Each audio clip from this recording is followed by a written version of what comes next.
Designul fermei ecologice. Dacă ai o motivație puternică pentru un mod de producție în armonie cu legile naturii, cunoștințe privind agricultura ecologică și un teren agricol potrivit, atunci poți trece la planificarea și proiectarea fermei tale în sistem ecologic.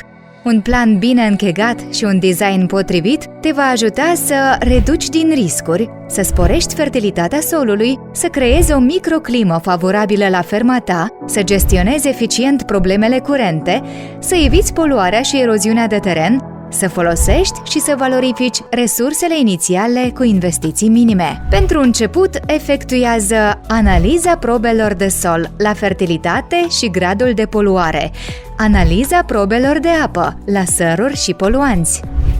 Stabilește profilul fermei. Procesul de formare a unei ferme ecologice durează cel puțin 3-4 ani, astfel afacerea trebuie să înceapă cu stabilirea profilului fermei.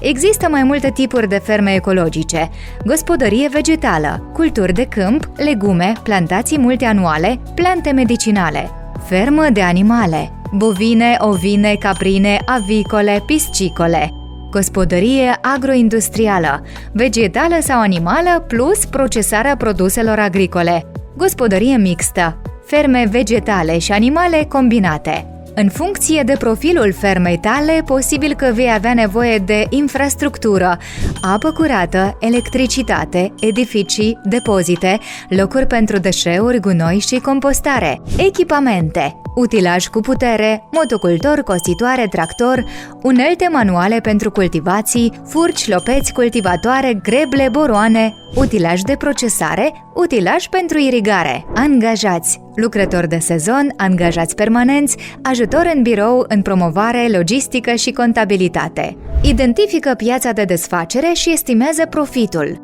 Dacă vrei să vinzi materia primă direct de la fermă, caută cumpărători ecologici angro. Dacă vrei să exporți, caută asociații sau grupuri de producători similari și intră în relații profesionale. Dacă vrei să vinzi produse cu valoare adăugată, studiază cererea pe piața locală și găsește cele mai eficiente căi de promovare și de comercializare. Un business plan elementar îți va ajuta să estimezi când vei putea acoperi investițiile și ce profit vei putea obține în viitor.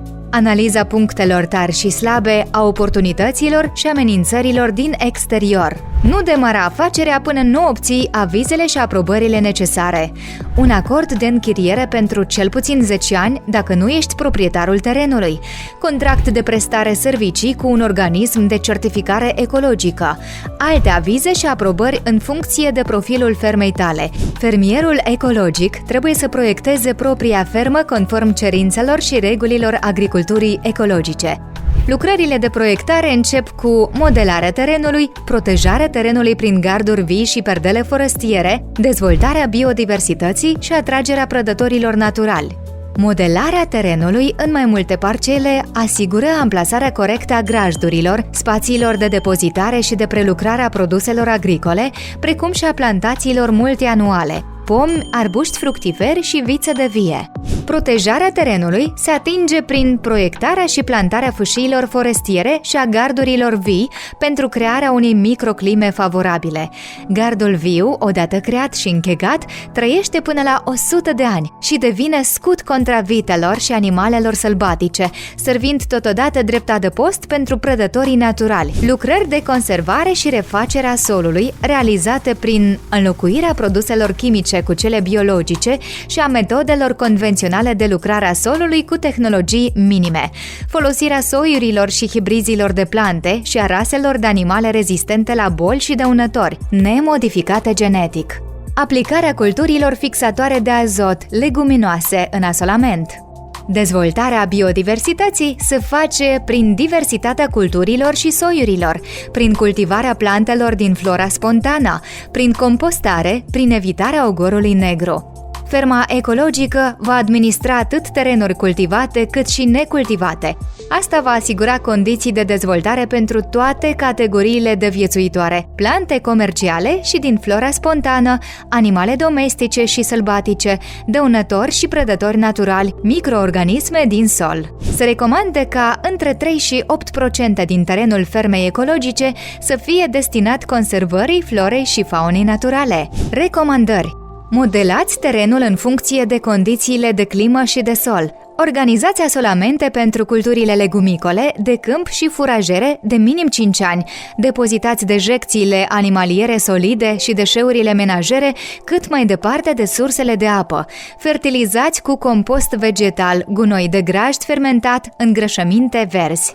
Efectuați lucrările solului și cele de îngrijire cât mai la suprafață, fără întoarcerea brazdei. Contribuiți la dezvoltarea biodiversității. Țineți minte, ferma ecologică este de lungă durată. Proiectarea și administrarea fermei ecologice include activități de inspecție și certificare ecologică. Țineți cont de perioada de conversie, care diferă de la o cultură la alta, sau în funcție de tipul fermei.